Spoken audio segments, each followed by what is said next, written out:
दोस्तों, महात्मा बुद्ध की सभी कहानियां अत्यंत प्रेरणादायक हैं। आपने अभी तक महात्मा बुद्ध की गई रुचिकर कहानियां पढ़ी होगी। इसी श्रृंखला को आगे बढ़ाते हुए आज हम आपको एक बेहतरीन कहानी से रूबरू कराना चाहते हैं, जिसका शीर्षक है क्रोध एक दुश्मन। आइए जानते हैं कि क्या है आज की कहानी। एक बार गौतम बुद्ध जी गांव में बैठकर उपदेश दे रहे थे कि क्रोध किस प्रकार की अग्नि है। क्रोध इंसान को तहस-नहस कर देती है। क्रोध से इंसान केवल अपना ही नुकसान न करके बल्कि दूसरों का भी नुकसान करता है। गौतम बुद्ध की ही बातें सभा में बैठा एक व्यक्ति सुन रहा था। उसे क्रोध के बारे में कही गए बुद्ध जी की बातें बिल्कुल भी नहीं अच्छी लग रही थी। तभी वह व्यक्ति उठा और चिल्लाकर बोला, बंद करो यह बकवास, तुम लोगों को झूठी बातें बताते हो तो ढोंगी हो। उसकी यह बात सुनते ही सभा बैठे सभी लोग उसे घूर घूर कर देखने लगे।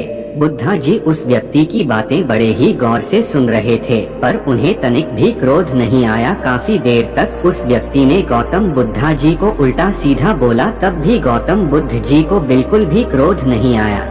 गौतम बुद्ध जी को शांत देखकर व्यक्ति और क्रोधित हो गया और उनके मुंह पर थूक कर चला गया। उसके बावजूद भी गौतम बुद्ध जी को बिल्कुल भी गुस्सा नहीं आया। उन्होंने अपने मुंह से तू पूछा और वापस से चुपचाप बैठ गए। गुस्से में व्यक्ति वहां से चला गया। अगले दिन जब व्यक्ति अपने घर पहुंचा और उसका क्रोध कुछ शांत हुआ, तो वह अपने कल किए बुद्ध जी के अपमान को याद करके पश्चाताप की आग में जलने लगा। वह मन ही मन अपने आप से कहने लगा, यह मैंने क्या कर दिया, मुझसे तो बहुत बड़ा पाप हो गया। मैंने गौतम बुद्ध जी का अपमान कर दिया। वह मन ही मन खुद को कोसने लगा कि इतनी बड़ी गलती मैं कैसे कर सकता हूँ। उसके बाद उसने सोचा कि मुझे अभी तुरंत जाकर बुद्धा जी से माफी मांगनी चाहिए। वह व्यक्ति उसी जगह पर गया जहाँ गौतम बुद्ध जी कल बैठकर उपदेश दे रहे थे, लेकिन वहाँ पर बुद्धा जी नहीं थे। तो वह उन्हें अगल-बगल की जगह पर ढूंढने लगा। जैसे उसे बुद्धा जी मिले, वह तुरंत उनके चरणों में गिर गया और उनसे माफी मांगने लगा। तभी बुद्धा जी ने कहा, क्या हुआ? तुम कौन हो? तुम्हें क्या चाहिए?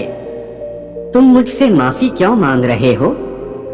बुद्धा जी की यह बात सुनते ही व्यक्ति सोच लगा कि यह मुझे इतनी जल्दी कैसे भूल सकते हैं। उस व्यक्ति ने बुद्धा जी से कहा कि मैं वही आपका शिष्य हूँ जिसने कल आपका अपमान किया था और आप मुझे इतनी जल्दी भूल गए। गौतम बुद्धा जी ने कहा, हम कल की बातों को कल में ही छोड़कर आगे बढ़ते हैं। बातें अच्छी हो या बुरी, हमें जो बातें कल हो चुकी है उन्हें कल में ही छोड़ देना चाहिए। बार बार उन्हें नहीं सोचना चाहिए। यह बातें सुनकर शिष्य और भी भावुक हो गया और उसने उनसे क्षमा मांगी। क्रोध मनुष्य को बिगाड़ देता है और क्रोध में लिए गए सभी फैसले गलत होते हैं। इंसान को क्रोध नहीं करना चाहिए, क्योंकि क्रोध में इंसान खुद को ही नहीं बल्कि दूसरों को भी नुकसान पहुंचाता है।